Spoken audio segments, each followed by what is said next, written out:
Muslims have always told us that they are not allowed to lie during a conversation with a Christian. Yet, in this video, you'll see how the EF Dawah boys will lie publicly without any honor or any shame. Truly, there is no dignity left in this cult. You will see how they lie publicly. Just watch. The Quran said that God spoke to Muhammad. The Quran never said that. Really? Yes. So what does the Quran say? God never spoke to Muhammad. Who did he speak to? Okay?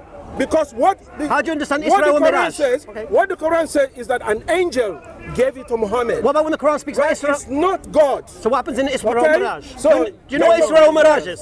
Get Do you your know what facts Isra wa right. Miraj is? Okay? Do you know what it is? Hold on, hold on. Do you know what Isra wa Miraj is? Did God speak to Muhammad? Yes. Yeah, where? Show it to me in the surah.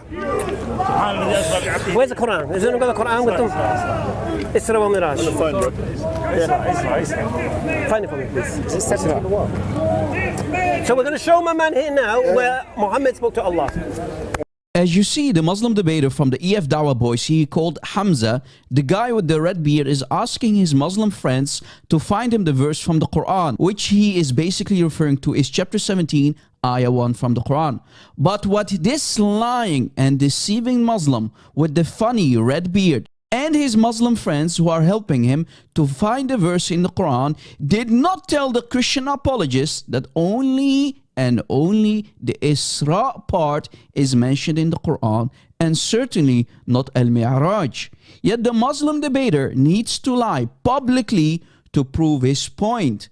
The second part, Al-Mi'raj, which is the ascension to the seven heavens, is only found in the Sunnah, certainly not in the Quran. The Prophet of Islam supposedly spoke to Allah in the Hadith, not in the Quran. Ya Hamza, stop lying. Only the Isra part is found in chapter 17, ayah 1, which is the night journey where Muhammad was taken from Masjid al-Haram to the farthest mosque on the back of Al-Buraq. So the Muslim apologist is lying deliberately to win over the argument. Do you see how they lie without any shame or dignity? Truly, there is no honor left in this cult of Islam.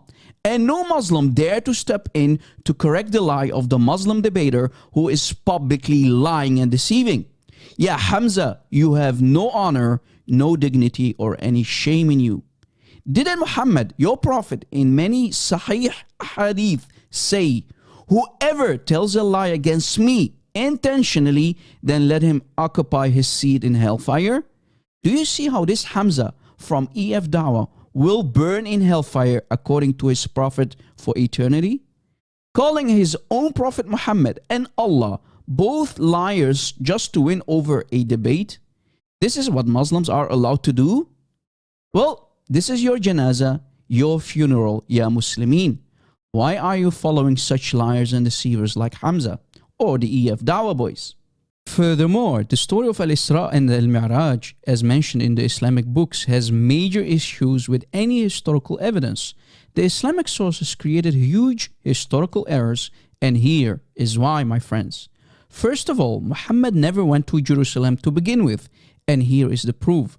Muhammad died in the year 632, yet Masjid al-Aqsa in Jerusalem was built by Caliph Abdul Malik and later finished by his son in the year 705. Are the Muslims of today trying to tell us that Muhammad had access to a time travel machine like a DeLorean from the movie Back to the Future? But if we do some digging, we find that the original Masjid al-Aqsa in the time of Muhammad was actually not that far, but actually very close to Mecca. In the following books, we find the evidence to destroy the standard Muslim narrative, or as I love to call it, a lie about Al-Isra wal-Mi'raj. In books like Akhbar Mecca, volume 5 on page 66, and also in Samat al-Nujum, volume 2 on page 288, and in another book called Subal al-Huda wal-Rashad, volume 5 on page 406, we can read that when Muhammad went to an area very close to Mecca called Al-Ju'rana, he used to pray there in a mosque or masjid called Al-Aqsa, down the valley called Al-Adwat al-Quswa. And when Muhammad wanted to leave Al-Ju'rana after finishing prayer in Al-Aqsa mosque, he then left Ju'rana to go to Medina. So as you see, Muhammad never went to Jerusalem. It's a hoax, a lie, a fabrication by much later Muslims to try to give Muhammad miracles which he had never to begin with.